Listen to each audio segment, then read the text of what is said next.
Welcome to The Explainer. Today we're diving straight into one of the most fundamental and honestly, most fascinating boundaries in all of science.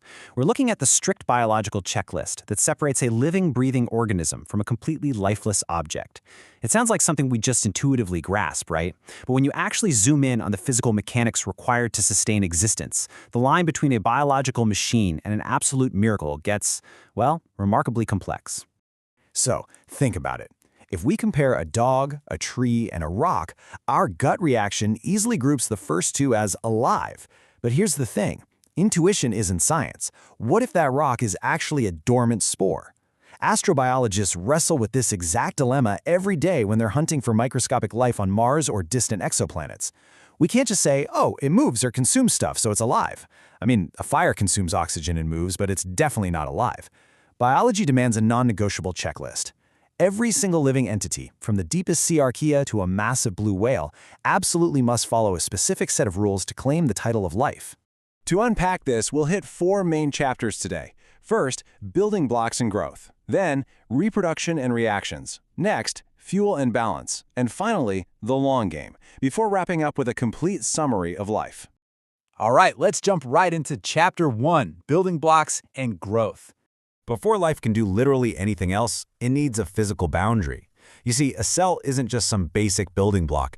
It's an enclosed, self-sustaining thermodynamic miracle. It actively walls itself off from the chaotic entropy of the outside universe. And life pulls this off in a few distinct architectural styles. You've got your unicellular organisms, like bacteria, where a single microscopic fortress handles every conceivable job, getting nutrients, removing waste, repairing itself, the whole shebang. On the flip side, we have multicellular organisms, like us, where trillions of cells effectively act as this massive, highly specialized cooperative. But whether you're looking at a single isolated cell or a sprawling network of tissue, having that cellular membrane is the absolute baseline requirement for life. Okay, so once that cellular foundation is laid, the organism has to progress. And biologically speaking, growth and development are actually two totally distinct things. Growth is strictly quantitative. It's just adding more material, getting bigger, heavier, or increasing your cell count. Think of it like a construction crew just infinitely adding more bricks to a wall. Development, though, is a qualitative transformation. It's about rearranging those biological bricks into a completely new configuration because your environment demands it. A caterpillar turning into a butterfly, that's the classic example. It's this intricate, pre-programmed shift in form and function. So life isn't just about scaling up, it's about deliberate, structured maturation. Moving right along, here is Chapter 2, Reproduction and Reactions. Because no biological machine runs forever, reproduction is basically the ultimate fail-safe against extinction. And nature has given us two primary strategies here, each brilliantly optimized for different situations. First, there's asexual reproduction. This involves a single parent pumping out genetically identical clones, and man, it is an incredible strategy for rapid, aggressive expansion. If an environment is stable and full of resources, cloning lets a species completely take over in no time. Sexual reproduction, on the other hand, is like an evolutionary insurance policy. Sure, it takes immense time and energy to find a mate, but mixing that genetic deck creates absolutely crucial variation. Evolutionary biologists call this the Red Queen hypothesis. Essentially, species have to constantly shuffle their genetics just to keep pace with evolving parasites and unpredictable future threats. But hey, beyond just securing the next generation, an organism has to survive the immediate present. Our universe is incredibly dynamic, meaning life has to constantly detect environmental changes, what we call stimuli, and immediately execute a response. And we see this at every conceivable level of biology. Sunflowers perform complex heliotropism, literally tracking the sun's arc across the sky to soak up maximum energy. Microscopic bacteria use magnetaxis, tapping into the Earth's magnetic fields to steer clear of toxic water. And of course, animals use lightning-fast neurochemical responses to run from predators. Bottom line, if an entity can't read its environment and react dynamically to heat, light, gravity, or danger, it's just going to get consumed or outcompeted. Which brings us to Chapter 3. Fuel and balance. Now, navigating the world and reproducing takes a massive amount of power. And here's a wild thought for you. Essentially, all energy used by life on Earth begins as recycled starlight. Autotrophs, like plants, pull off the astonishing trick of capturing solar radiation, mixing it with carbon dioxide, and forging physical fuel. Every other organism out there basically survives through biological theft. We eat the plants, or we eat the animals that ate the plants, just to steal that stored solar energy. But grabbing the fuel is only step one. Step two is cellular respiration. This is effectively the slow, highly controlled metabolic burning of that fuel. This careful combustion is what releases the chemical energy we need to move, fix cellular damage, and just keep the whole system running. And all that generated power, it's ultimately channeled into a high-stakes, perpetual battle against physics. We call this process homeostasis. See, the outside universe naturally drifts toward chaos and equilibrium. But life? Life is inherently ordered and unstable.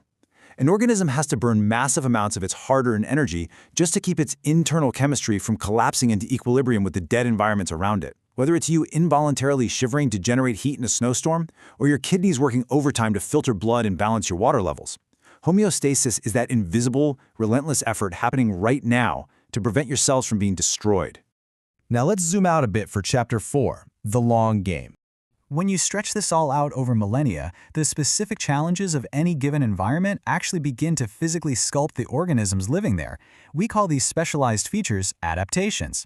Think about it. A polar bear didn't just casually show up in the Arctic one day with a dense layer of fat and heat-trapping fur. Nope. That brutal, freezing environment specifically filtered out every single ancestor that lacked those exact traits. Same goes for the desert cactus, which swapped broad leaves for defensive spines so it wouldn't lose all its water in a scorched climate, or the streamlined, hydrodynamic body of a fish built to effortlessly slice through water. Every organism you see today is essentially a living historical record of the adaptations required to survive its ancestral home. And these adaptations are driven by evolution, which is kind of like the ultimate biological software update. Now, evolution isn't really a characteristic you see in a single living organism during its own lifespan. Instead, it's a mandatory characteristic of life as an ongoing, continuous system. Because our planet undergoes drastic geological and climatic shifts over millions of years, static populations simply die out. By naturally selecting for beneficial traits and passing them down to the next generation, evolution ensures that the great unbroken chain of life can bend, shift, and adapt without being completely wiped out. It's the core mechanic responsible for the sprawling, astonishing diversity of the natural world. So that brings us to our definitive biological audit, the whole checklist. To be considered scientifically alive, an entity has to pass every single one of these rigorous tests. It's got to be made of cells, demonstrate growth and development, reproduce, react dynamically to stimuli, use energy, fight entropy through homeostasis, and evolve over generations. This strictness, by the way, is exactly why biologists generally do not classify viruses as living things. Yeah, a virus can evolve and reproduce, but it lacks cellular machinery. It doesn't metabolize its own energy, and it can't maintain homeostasis. It fails the audit. From a tiny microscopic amoeba to a massive redwood tree, true life requires every single piece of this incredibly demanding puzzle. Knowing that all existence, everywhere, strictly adheres to this complex, fragile checklist really leaves us with a fascinating perspective. We've just completely stripped biology down to its raw mechanics, right? The thermodynamic barriers, the metabolic theft of energy, the brutal filtering of evolution. But I want to leave you with this question. Does peeling back the curtain to reveal these hidden rigid rules make the natural world feel like a cold, highly calculated machine to you? Or does the realization that these 7 intricate systems are constantly waging a coordinated war against the chaos of the universe just to keep you breathing make life feel like an absolute miracle? Keep observing the world around you, and we'll see you in the next explainer.